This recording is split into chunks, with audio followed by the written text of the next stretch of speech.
इधर भगवान दत्तात्रेय शिवालय आए और शिव जी की उपासना करके उनको खुश किया। इस पर खुश होकर शिव जी ने भुजा भेंट देकर उनका आलिंगन किया और अपने पास बिठाकर एक दूसरे का कुशल क्षेम पूछने लगे। अगले ही पल दोनों बद्रिकाश्रम की रमणीयता देखने के लिए निकल पड़े। वे रास्ते में धर्म चर्चा कर उसी वन में जा पहुँचे जहाँ मच्छंदरनाथ गहरा तप कर रहे थे। जब भाग्योदय होता है तो इसी प्रकार से कारण बनते हैं। इसी कारण से शिव जी की दत्तात्रेय जी के साथ वन विहार की इच्छा हुई और दोनों को ही बद्रिकाश्रम की अपार सुंदरता देखकर आनंद हुआ। भगवान शिव और दत्तात्रेय जी वन विहार करते हुए भागीरथी नदी के तट पर घूम रहे थे। तभी अचानक उनकी नज़र तप करते हुए मच्छंदरनाथ पर जा पड़ी। कलयुग में किसी को ऐसा कठोर तप करते देखकर दत्तात्रेय जी को बड़ा ही आश्चर्य हुआ। फिर एक जगह रुककर शिव जी और दत्तात्रेय जी ने मच्छंदरनाथ के पास जाकर पूछा कि बेटा तुम किस उद्देश्य से यहाँ पर तपस्या कर रहे हो। इस पर मच्छंदरनाथ जी ने आंखें खोलकर दोनों को हाथ जोड़कर प्रणाम किया और बोले, प्रभु मुझे यहाँ 12 वर्ष तपस्या करते हुए बीत गए, लेकिन मुझे यहाँ कोई भी मनुष्य नज़र नहीं आया। आप अचानक यहाँ पर पधारे हैं, आप क्यों पूछ रहे हैं? पहले आप बताइए कि आप कौन हैं? आज आपके दर्शन हुए हैं।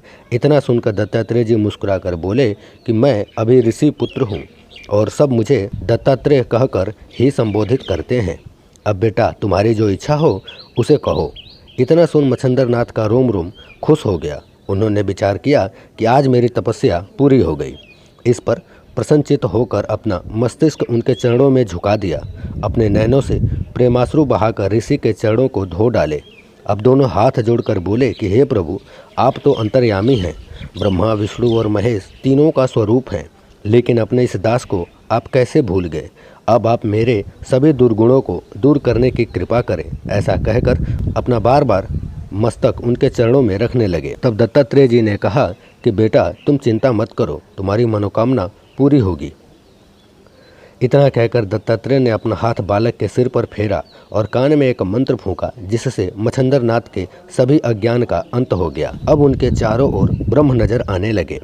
तब बालक मच्छंदरनाथ ने पूछा कि ब्रह्मा के अलावा कुछ भी दिखाई नहीं देता है, मेरे आगे पीछे सिर्फ ईश्वर ही ईश्वर है। मच्छंदरनाथ का यह वचन और आत्मिक भावना देख दत्तात्रेय जी हाथ पकड़कर अपने साथ ले गए जहां भगवान शंकर विराजमान थे। शंकर जी ने उस बालक को शरण दी और उसे सर्व सिद्धि का स्वामी बनाने के लिए सर्व रिद्धि सिद्धि की पढ़ाई करवाने का ज्ञान सौंपा। दत्तात्रेय जी ने सभी विद्याओं का मंत्र उपदेश दिया।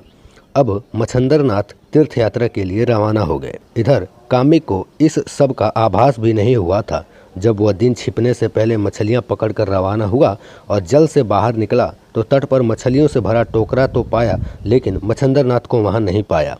पहले तो उसने सोचा कि बालक ही तो है, यहीं कहीं खेल कूद रहा होगा, लेकिन जब काफ़ी ढूंढने पर भी अपने बेटे को वहां न पाया तो उसका मन उदास हो गया।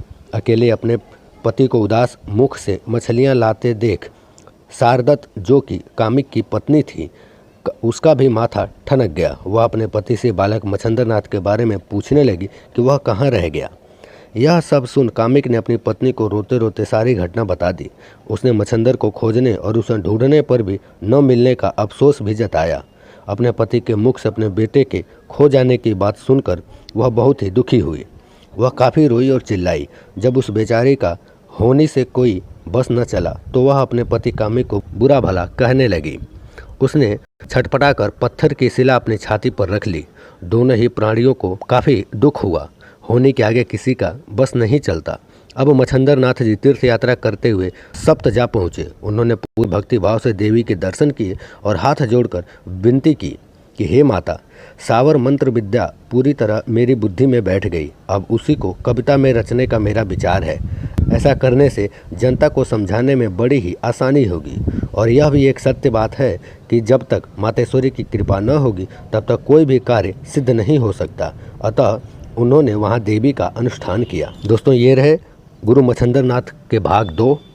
मिलते हैं गुरु मच्छंदरनाथ के अगले भाग 3 में।